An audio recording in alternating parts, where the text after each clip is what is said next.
Welcome to the Blue Security Podcast, a weekly podcast for information security defenders, where we bring you discussions on best practices, tools, and implementation for enterprise security. Now, here are your hosts for today's show, Andy Jha and Adam Brewer.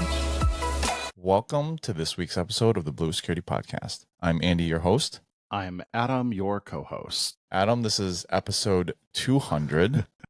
Can you believe that we've done this for 200 weeks?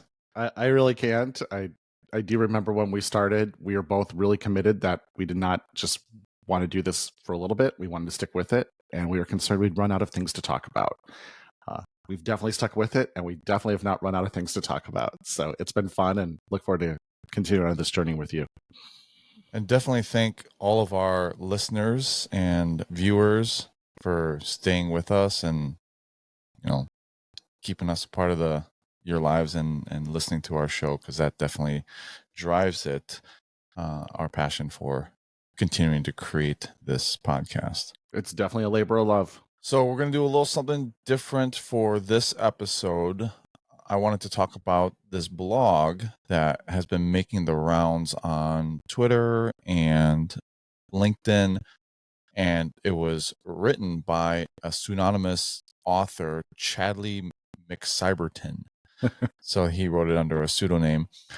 And the blog is titled Cybersecurity is Full. The URL is cyberisfull.com. It's a super interesting read and really an eye-opening viewpoint for anyone who's interested in getting into cybersecurity, and honestly, really good for mentors on understanding how you might want to talk to potential mentees in either motivating them or kind of giving them the real view of what cybersecurity is like. The author starts off by talking about how hyped up cybersecurity careers have been in the last few years. And he says that schools and universities, certificate programs, boot camps have been pushing people into cybersecurity because they have something to sell. And now the field is saturated, especially at the entry level. And there's all these statistics that are out there on how many unfilled cybersecurity jobs there are. And I always really wondered if that was the case. And he gave some examples of how jobs were put out there because they needed to appear that they were hiring or that they were growing, and they really weren't intending on filling those jobs. So it's really curious because we always hear these statistics, 4 million or whatever the number is of unfilled cybersecurity jobs. And I always wonder if that's actually the case, and it might not be. But one of the things that I really found interesting, and Adam, I want your opinion on this one, because the author says, this is his experience, security is always optional, always. It shouldn't be, but it is. Barring some major compliance requirement imposed by force of law and jail time for failure to comply, big corpos will always cut cybersecurity when things get tough before anything else. I don't know if that's always the case, but I do think that there is a balance between what you're going to invest in cybersecurity and how you're going to make money. And that's the same thing as anytime you're looking at security. I've often used the example of home security. If you live in a decent area and you have responsive law enforcement services, you may not need, a steel door with a man trap and retinal scan just to get into your house, right? You don't need to have lasers and all that, like protecting all the things you have. And plus you have to figure out what your stuff is worth on the inside. So there's always a balance of how much you're going to invest in the security controls and what you're trying to protect. So I don't know if it's always optional. And I don't know if companies always cut cybersecurity. I think there are other things that you cut beforehand, but there is always going to be a minimum level that every company is going to have to invest. Overall, I find this entire op-ed deeply cynical. And it's clear this author has had a really negative experience, or maybe multiple, and is applying that to corporate America as a whole. Even that, I don't know if it intends to be broader, but I would say generally in other parts of the world, there's more regulation around business. I think that's a fair statement to make, is that American businesses overall has less regulation applied against it. So that's where I'm kind of thinking. Now, I will say in my own career, I definitely worked for an organization where IT was seen as a cost center. We were lumped in with the same as the people who manicured the lawn, the same people who took out the trash and cleaned the restrooms, and HR and finance and other departments that you just kind of have to have, but they don't, quote unquote, bring value to the organization. Now, I will say a lot of IT leaders have tried really hard to rebrand IT as not just a cost center, not just a thing you have to have, but a thing that can enable your business to go to the next level. If you look at, there's a lot of examples of very successful companies in America, and a lot of their success was built on their technological advancement. Walmart is a great example. Walmart has world-class IT, and they have invested in it deeply over their history because they see it as a competitive advantage, and rightfully so. Look at Amazon as an example of an organization that built so much IT capacity, they had extra laying around and decided to sell it because they were so good at it and so deeply at their core a technology company. Technology can be an enabler. The question is, are you working for organizations that see it that way? And not all of them do, to be very clear. And then even by industry, you have different attitudes towards things like cybersecurity. So if you're working for an organization, let's say a manufacturing company that has relatively lax regulation, and they see IT as a cost center, working in cybersecurity is not going to be very fun at that kind of company because they already don't have a pressing need to invest in it from their perspective. And they see it as just something that costs money. And when you're looking to tighten the budget, those are the first things you go cut. You don't cut the people who make you money. You go cut the people who cost you money. And that's what they see it. So there's a rebranding here where even as cybersecurity professionals, this isn't just for our peers in IT, but as cybersecurity professionals, we need to get really good at thinking about how do we enable the business to be secure and productive, both at the same time, because crappy cybersecurity professionals are the ones that want to put 9 billion agents on the PC and weigh it down and have overly restrictive policies that create more help desk tickets and reduce productivity and impact flow and all of those negative consequences. Really good cybersecurity professionals understand their job is to secure and get out of the way. Be invisible security, be enabling security. And I think that's a get what you pay for kind of thing. Now, do business leaders across America all understand that concept? No, they don't. But maybe that's incumbent on us to educate them that just like IT can be an enabler for your business, cybersecurity done the right way can be an enabler for your business too. And by the way, keep it from going down.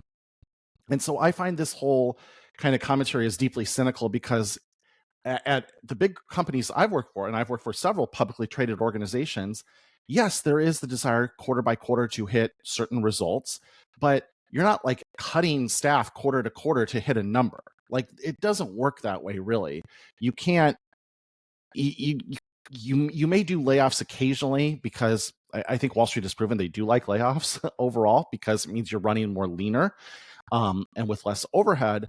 However, it's not a quarter to quarter thing. So I think that's overly cynical as to like the necessity of jobs and all of that. So there's some nuggets of truth here. I think it's a little bit clear to me this person had some deeply negative experiences and is applying them in an overly broad way. I do think that there is a money-making machine in this. As far as his comment, he doesn't really talk about it too much, but I think the certificate programs, oh sure, for sure have gotten a little out of control. Like you're paying 5 to 10 grand for a SANS course, and that really raises the barrier of entry to people who can't afford that.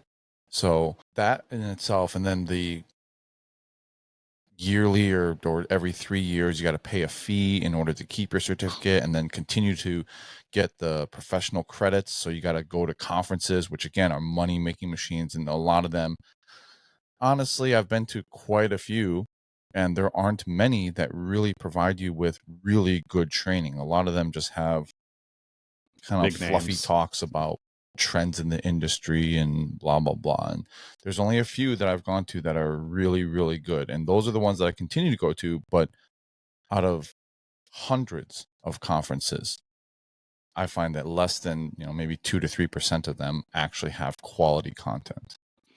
I would agree on that point wholeheartedly. I think in general, there's an entire, and let me take a step back. This is bigger than cybersecurity as well. This has been applied to IT as a whole for a very long time. There is an underbelly that is almost malicious in nature. It is so deeply cynical and built for the sole purpose of making money with really very little other value created. uh, it's really stunning. For example, I do hold EC Council's certified ethical hacker certification, and Microsoft paid for it. And I think they paid a pretty penny for me to get it initially. And then it was up to me if I wanted to maintain it. And so there's annual like maintenance fees, which is literally lighting money on fire, like $89 a year, something crazy. And then after 3 years, if you turn in and say you've done your continuing ed, which to Andy's point is a whole other cynical money making, overly capitalist enterprise, then you can have your certification renewed, which costs them nothing. That is pure profit. I can't believe these companies aren't larger and more visible, because they are pure profit machines. I understand there's a cost involved in creating the courseware and doing all of the analysis of creating an exam that's fair and reasonable. However, once that's done, there's only all the ongoing maintenance costs that are put on certificate holders are crazy. And so, yeah, I think there's some opportunistic behavior here, which is, if you've lived in this country for any length of time, is not unusual. There's always going to be opportunists that flock to the next big thing and try to hang off of it. And I think we're definitely seeing that here for sure. And I think he talks about this, and I don't know if we're going to get into this later, but uh, it's really hard to say, go take a course for 6 weeks and then be ready to go enter the workforce. I had a family member who was taking cybersecurity classes at the local community college, and it's an excellent community college. And she shared with me some of her courseware. And I was looking through some of it, and they were teaching her like things on how to build crossover cables, like Ethernet crossover cables. And I literally said, you will never use this because everything's auto sensing today. Any modern network equipment built in the last decade, you don't have to build crossover cables. It will just auto sense and do it automatically. This is nonsense. And there was so much in there. And then there was a lot of really valuable stuff too. And it's things I've built over a career that I've learned over time. But to take someone who is not technical by nature, has not invested a lot of time in computing, you think about how much you have to build up in terms of basic assumed knowledge. It's unbelievable. We all take for granted that we understand concepts like TCP/IP and DNS and at least the basic understanding of how all that works. Someone walking in has no clue. What's an IP address? What's a DNS server? What's this? What's that? There's so much base knowledge you have to build up before you could ever start to learn cyber specific skills. And I think that's the really tough part too, is cynically, you can't learn it that fast. And in reality, it's one of those things that just kind of takes time because there's so much to learn and there's so much assumed knowledge that you must have before you can even start to learn cyber specific knowledge. Yeah, he had a line in here that basically said you're not going to go from like a 45-year-old warehouse forklift driver to having a six-figure, or seven-figure cybersecurity career. Mm-hmm. And this line struck me really, and this what you're talking about, Adam, is particularly if you've never built your own PC or installed your own operating system or otherwise shown any sort of interest before now. But those who want to sell you something basically are telling you that you can. So these boot camps and all that, like, oh, go to this 6 or 8 week boot camp or whatever, and now you can jumpstart your cybersecurity career. And that's what I tell a lot of people when they're getting into this industry, is that you need to have a basic understanding of technology. You can't just go into cybersecurity. Like, I've been working with computers ever since I was 5 years old. Right. Like, Me too. I had MS-DOS, like I was doing command line stuff, and Windows 3.1, 3.0, 3.1, Windows 95. Like, I've been working on computers, and in school we used the Apple IIgs, and so like Mac and Windows and all that. And if you don't know how to install your own operating system without like going to a YouTube video, you're not ready for cybersecurity. In fact, it's funny, I've been selling a bunch of stuff on Facebook Marketplace, including some of my old computers, and I sold one and then it didn't work for the guy for some reason. We just did a reset and it didn't work, and so he messaged me. I'm like, hey man, like, I'll do a bare metal install of Windows for you. And he's like, oh, you can do that? I'm like, yeah. So I took his computer, I prepped everything. Obviously, it's been a little bit since I've done that, but you have to download a copy of the OS. You got to make a bootable USB. You have to install. You got to make sure you have all the drivers. And I did it in under an hour. And it's not something that like I do on a normal basis, but it's something I have a ton of experience from because I've done it in the past as a job. Like, that's something in basic help desk stuff that you do all the time. You got to be able to know how to troubleshoot, and all that stuff. If you've never built a computer, if you've never gone into your router settings and changed the DNS, or, know how mobile phones work. These are things that you can gain experience on in your daily life, and then obviously like use it as experience when you bring it to an interview. But if this isn't something that you're truly interested in, it's not something that you're going to learn in a 6-week boot camp. Like Adam said, these are skills that take time and repetition and doing it multiple times before you're comfortable with it, and understanding where the pitfalls are, understanding what to look for, seeing something come up. Like, it's the same as any other profession. I usually refer it back to like a medical professional or a law enforcement officer. Like, there's a book way of like learning on how to do something. And then you see something for the first time, you're like, what is this? And then you have to look it up or ask a peer if they've ever seen it before. But then what happens is you'll see it more often. You'll see that error more often, or you'll see that particular failure more often. And then all of a sudden, you know how to deal with it. So, he talks about paying here, and I think cybersecurity pays fairly well. I don't know what most people make in the industry, but I think in the low 6 figures is definitely achievable, easily achievable for someone in cybersecurity who has experience. You're definitely not going to get to 7 figures. I don't think you're going to be rich, especially like red teamers, like popping shells. Like, I don't think you're going to be rich doing that unless you're like really good, or if you're like a CISO at some major corporation. That's such a weird comment, though. Like, this whole thing is, again, kind of deeply cynical of, okay, look, like, there are very negative things to working in cybersecurity in terms of the burnout and the stress and being on call. That all sucks. I get it. However, the majority of the time, you are safe, you are air conditioned, you are sitting in a comfortable chair or a standing desk if you choose. Like, you're in a very safe, secure, relatively undemanding, physically at least, job that's not going to tear up your body. It's not, there's a lot of repetition to it, but there's also some, uniqueness to it. You're definitely going to use your mind. Overall, I think pays pretty well. I mean, like, being cynical about 6-figure jobs, like 6-figure jobs, great. That's awesome. And if I don't have to go tear my body apart and be outside in the heat and whatever, like, there are worse things in life. And then this whole thing about like a pathway to 7 figures, like, what are the career paths with pathways to 7 figures? Like, you have to be a exceptional, unique individual to make it to 7 figures, regardless of who you are. I mean, like, that's just not a given for anyone.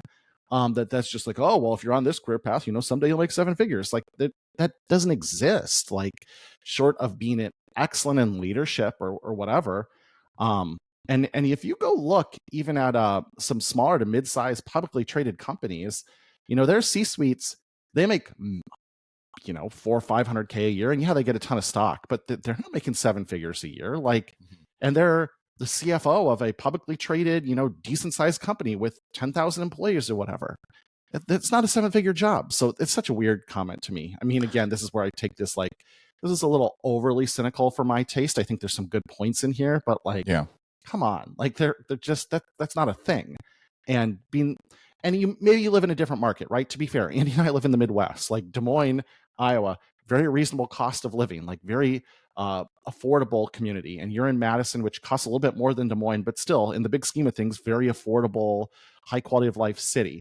I get that that's different. If I took my same Microsoft salary and moved to Seattle, I would not be nearly as comfortable. It would be much harder. I'd have a much smaller home. I'd have less of everything. I get in different markets, it's different. But I think for a lot of America, six figures still goes pretty far. I agree. Yeah. And the biggest point I think that I agree with him in here is something that I've told a lot of my mentees, every single person, is when someone has come to me and they've asked about mentorship, and I asked them, like, what part of cybersecurity you want to get into, the answer I almost always get is, I want to be a pen tester. I want to be red team. Mm-hmm. And I have made this point that, on this show, as well as to my mentees, is that the jobs in cybersecurity are on the blue team. Every company has a blue team person, whether it's just doing incident response and looking at incidents and alerts, or if it's, deploying new cybersecurity tools. That is where the jobs are, not being a pen tester. And you have to be really good in order to make money at pen testing, get hired for a pen testing company, or, I guess, make your living off of bug bounties, which there are people who do that, but you have to be really good at what you're doing. And I don't think tryhackme.com is going to cut it if you're actually trying to get paid by Google or Microsoft to get these bug bounties. So the jobs are in the blue team. I think those are where most people need to focus their efforts on getting better at, and not the pen testing stuff. I think that's more of a pipe dream. Agreed. And if you look at the nature of cybersecurity, it's asymmetrical by nature, whereas defenders have to be right all of the time, and attackers only have to be right once. And so that also applies to how we staff those teams, essentially. The blue team, we have to be right all the time. So we need more people. We have to plug every hole, every gap, everything. Attackers can just try to go find a single hole and then they're in. It's asymmetrical. And the same is true of jobs as well. And I think it's a really good point that you would kind of know if you have that mind that is built with that creativity, ability to think in unique ways and break stuff in unique ways. If you're built for that. And to be frank, most of us aren't. We're just not wired that way, especially a lot of people in technology, because that's kind of counter to how technology works. A lot of us got into technology because we are drawn to how it always works the same way every time, allegedly. Mm-hmm. We like the binary nature of it, that this works or it doesn't, that it does this or it does that, that it's garbage in and garbage out. We love the order that comes with technology. And to be an excellent red teamer, you basically can't think like that. You have to see disorder. You have to see chaos and be able to chart a path through that within a lot of uniformity. And that's really hard. And honestly, for most technologists, it's not how we're wired to function. And, not to get off on a big tangent here, but I recently did the Clifton Strengths test, or whatever you want to call it, from the Gallup organization. And one of the unique concepts of it is so much of what we look at is hey, what are your weaknesses and how can we build your weaknesses up? How can we make you better at the things you're not good at? And the concept of this is, let's turn that on its head.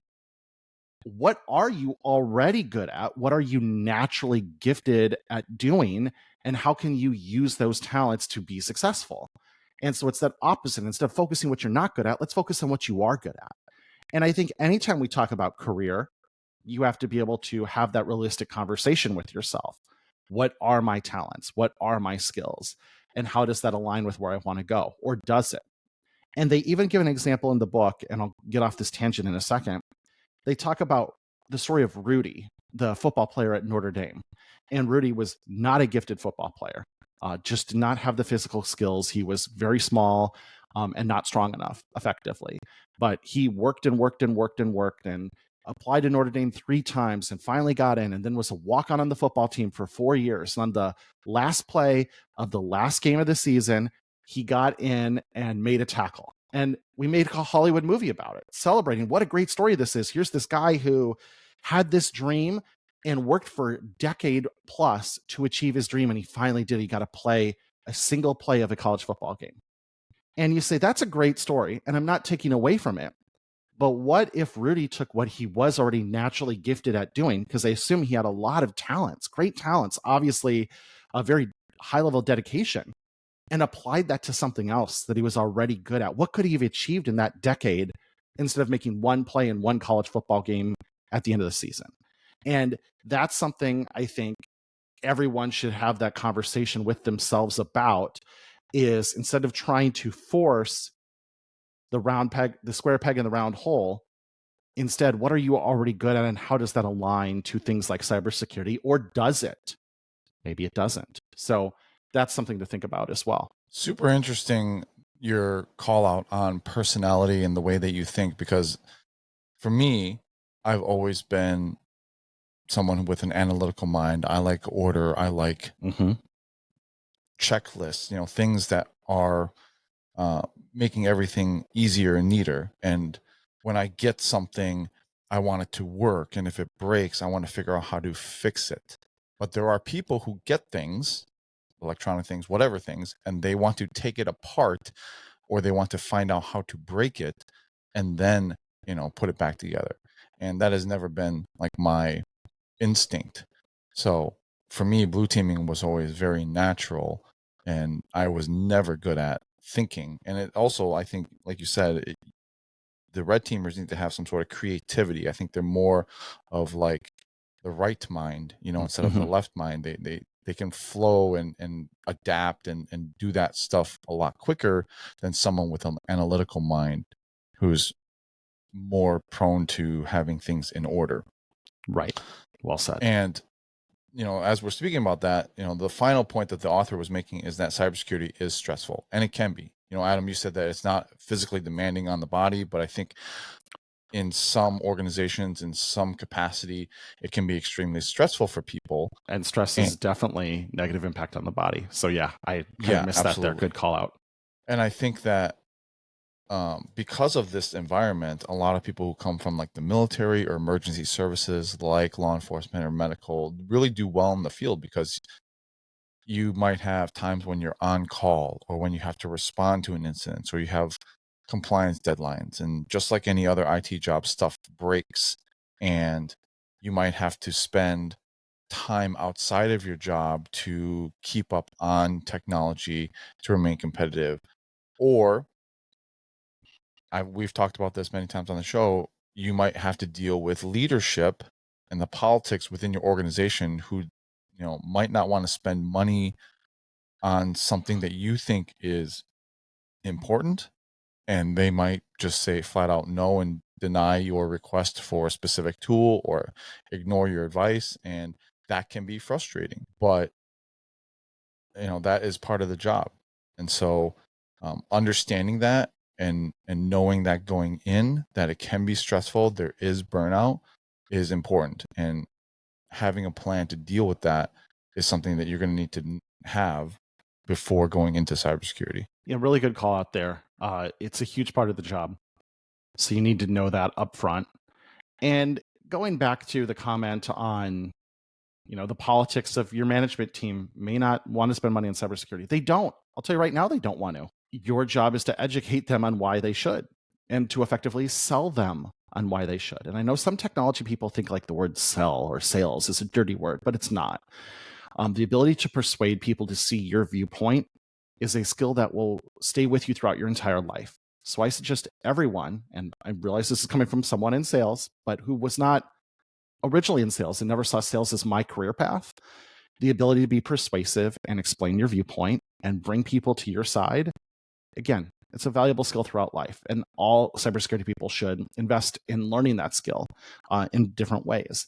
And I will say, look, the goal of your company, unless it's literally a company that makes cybersecurity products, is not cybersecurity. It's not IT at all.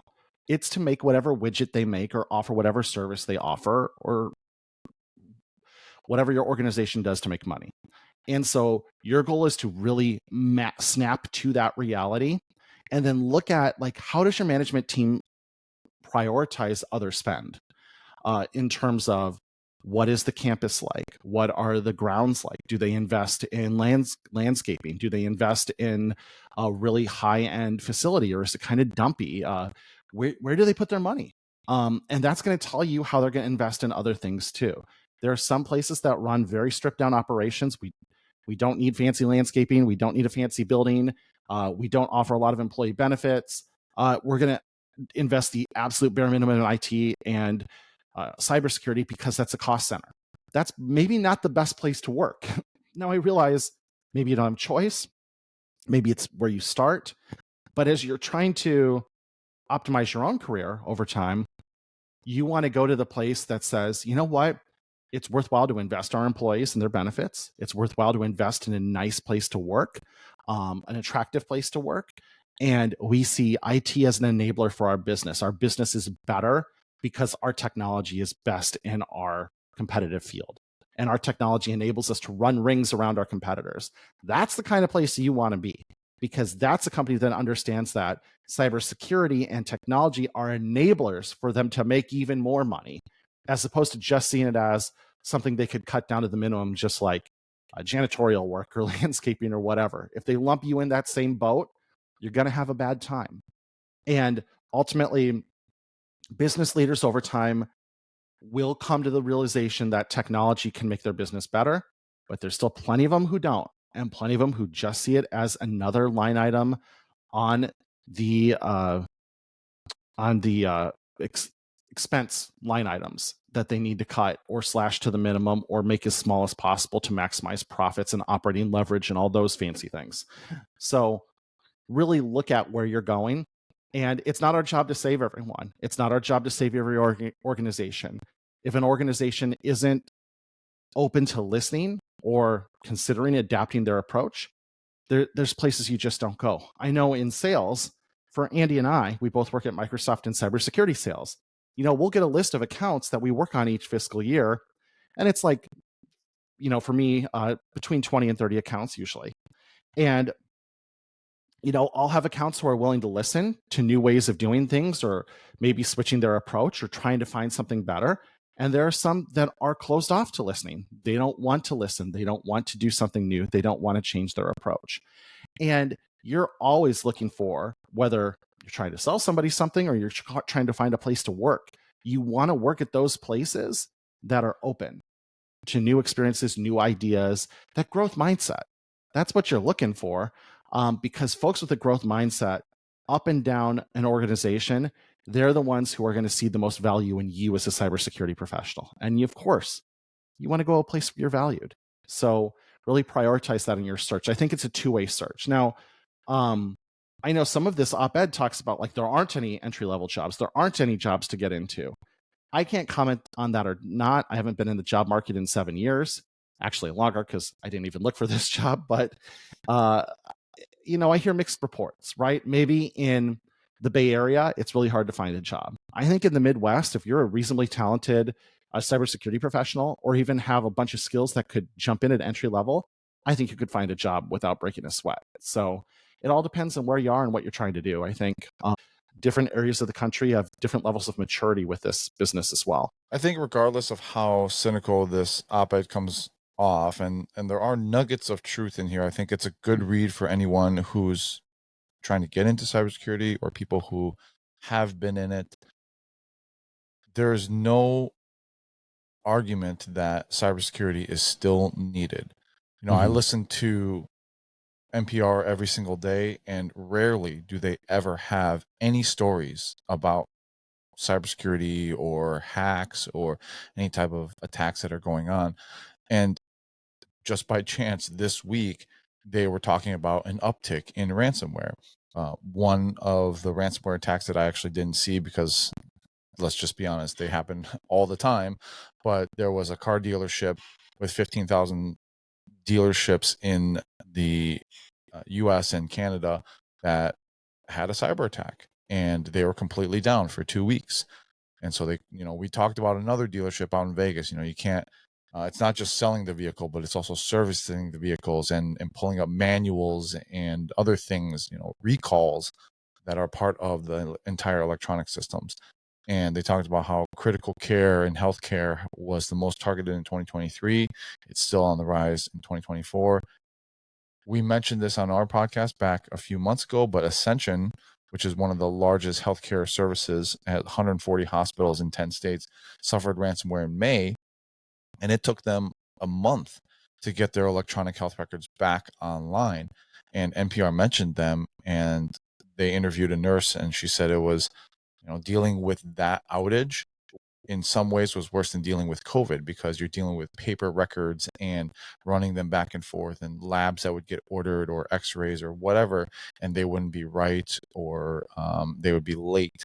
And so and NPR also mentioned how the vector of attack is generally not 0 days. They're not some crazy cybersecurity genius red teamer that is going in and popping these 0-day shells on your organization. It's in this Ascension attack, they did an analysis, and the initial vector of attack was just a malicious file that was downloaded. An employee went and clicked on a link, downloaded a malicious file, and that was executed, and that's how the ransomware got a hold in the environment. So these aren't like novel things. These are things that we have been dealing with for many, many years. And until we start fixing the way that we think about things, cybersecurity professionals, cybersecurity careers, they're always going to be available. So I think it's still a very good career field to get into. I agree. Still a great career field to get into. Be eyes wide open as to the challenges. Look for organizations that are a good fit, that are going to value IT and cybersecurity. And I think you'll have a much better experience. And unfortunately, that's distributed. There's some that do and some that don't. And you can't be a savior to all of them. Some of them are just going to need to have something bad happen to them, or have people retire, or have change of leadership before they come around. I have literally seen this in my career at Microsoft, where we'll have a customer who is, let's just say, behind the times, and all of a sudden a CEO retires, and within a year, their entire operations, attitude, mindset, outlook changes. Sometimes you really do need that change at the senior leadership team level to affect change throughout an organization, because you can have those leaders that hold everyone back. And it's the ones that are on the cusp of retirement that tend to be the worst offenders. So, it's a two-way interview. An interview is not one way, it's two-way. You're interviewing them too. So make sure you've got good questions lined up and you're looking for the right fit. And then, as Andy mentioned to close the show, obviously we have not solved cybersecurity. It's still an ongoing problem. And I would counter in a lot of ways that our traditional way of doing cybersecurity is ineffective. And so we need to be really open to new ideas or different ways of going about it, because my favorite question is, how's that working out for you? And I'd say overall, how we're doing cybersecurity today is not working out for anyone very well right now. On that CDK, just a note, CDK is a SaaS vendor for car dealerships that offers software to many dealerships. It's kind of like the car dealer equivalent of like Office 365 going offline for weeks at a time. A lot of businesses would have a very hard time running if that were the case, and these dealerships experience that. So it's still basic hygiene. It's still doing the basics, getting the basics right. Very rarely for most orgs is it some wild esoteric 0-day, human operated 0-day. It's spray and pray, and you'll usually find a victim somewhere. So we continue to have more to do. I continue to believe in this field and its people. and being a positive force for good. And I will say one of the most rewarding parts of cybersecurity is that no matter what your company makes or does, you are helping to protect against the bad guys. You're one of the good guys or gals. And there's not every job lets you do that, because if Initech ships a couple more widgets next month, I don't care, maybe. But if I go to bed every night saying, hey, I helped defend some of America's great companies against really malicious threat actors, that feels a lot better and more rewarding. So I'd say the reward for this industry is a lot higher than a lot of other corporate jobs out there, because you really are making a difference. You really are fighting a fight, a battle every day. And that's something a lot of people don't have real visibility or insight into, unfortunately. But we know and we appreciate what everyone's doing out there. Stay safe out there. And if you haven't entered the field, I would not dissuade you from doing it, but just come in eyes wide open and understand that building that base of knowledge takes time. And there are a lot of folks who have their hands out trying to cash grab off of a growing field that I think is still growing. And I think most organizations do understand they needed to invest in. That's our show for this week. Thanks for watching and listening as always. Our contact information will be in the show notes if you have any questions or topics you want us to talk about in the future. Thanks. We'll talk to you guys next week. Thank you for listening to the Blue Security Podcast. Please check out the show notes, catch up on episodes you may have missed, and subscribe so you don't miss any future episodes. Find Andy on Twitter @AJaw0 and Adam @AJBrewer. See you at our next episode.